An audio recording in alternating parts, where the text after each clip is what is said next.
द्रौपदी आश्रम के बाहर वन के सौंदर्य को निहार रही थी कि कहीं से उड़कर एक सुंदर फूल उसके पास आ गिरा। द्रौपदी ने उसे उठा लिया। उसकी महक से वह मुग्ध हो गई। ऐसे ही कुछ और फूल पाने के लिए उसका मन मचल उठा।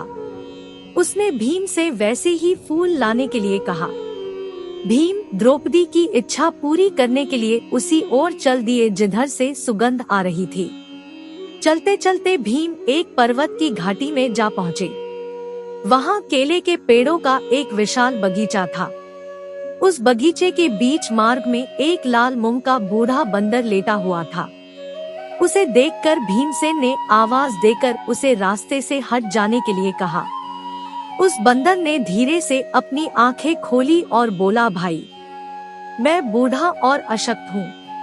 तुम्हारी भलाई के लिए ही कहता हूँ कि इस रास्ते पर आगे मत जाओ। आगे भयानक खतरा है। बंदर की बात सुनकर भीम क्रोध में बोला, अरे बंदर, तू मुझे नहीं जानता। मैं पवन पुत्र हनुमान का छोटा भाई, कुरुवंश का वीर, कुंती और वायु का पुत्र भीम हूँ। मैं किसी खतरे से नहीं डरता। मेरे रास्ते से हट जाओ और मुझे जाने दे। बंदर मुस्कुराया और बोला, देखो भाई, मैं तो बूढ़ा हूँ। तुम या तो मुझे लांघ कर चले जाओ या फिर मेरी पूंछ हटाकर निकल जाओ।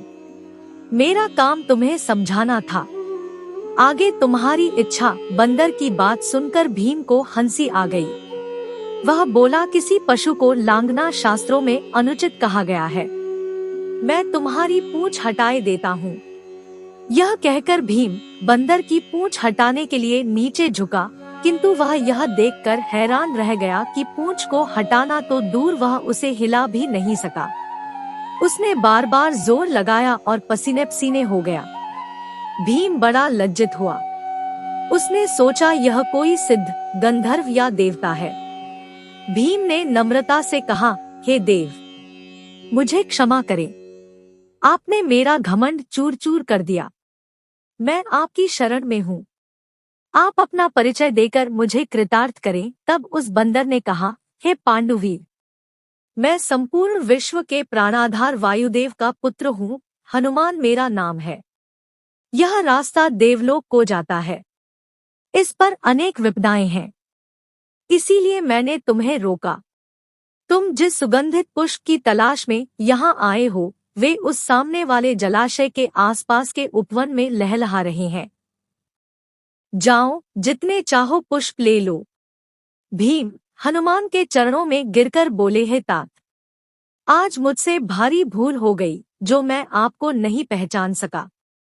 मेरा अहोभाग्य जो आपने मुझे दर्शन दिए। मुझे अपने उसी रूप के दर्शन कराएं जिस आकार से आपने समुद्र को लांघा था। भीम की बात सुनकर हनुमान ने अपना विशाल आकार बढ़ाकर उसे दिखाया और कहा, भीम, इससे बड़ा आकार बनाकर तुम्हें दिखाने का समय अभी नहीं है। शत्रुओं के सामने यह आकार और भी बड़ा हो सकता है। हनुमान ने अपना आकार छोटा कर लिया और भीम को गले लगाकर उसकी सारी थकान दूर कर दी। फिर वे उसे जलाशय के पास लेकर गए, जहां भीम ने अनेक सुंदर पुष्प तोड़े। विदा करते समय हनुमान ने भीम से कहा, भीम, समय पड़ने पर मेरा स्मरण करना। जब तुम युद्ध में गर्जना करोगे तो मेरी गर्जना भी साथ सुनाई देगी। मैं युद्ध भूमि में अर्जुन के रथ पर फहराने वाली ध्वजा पर हर पल विद्यमान रहूंगा।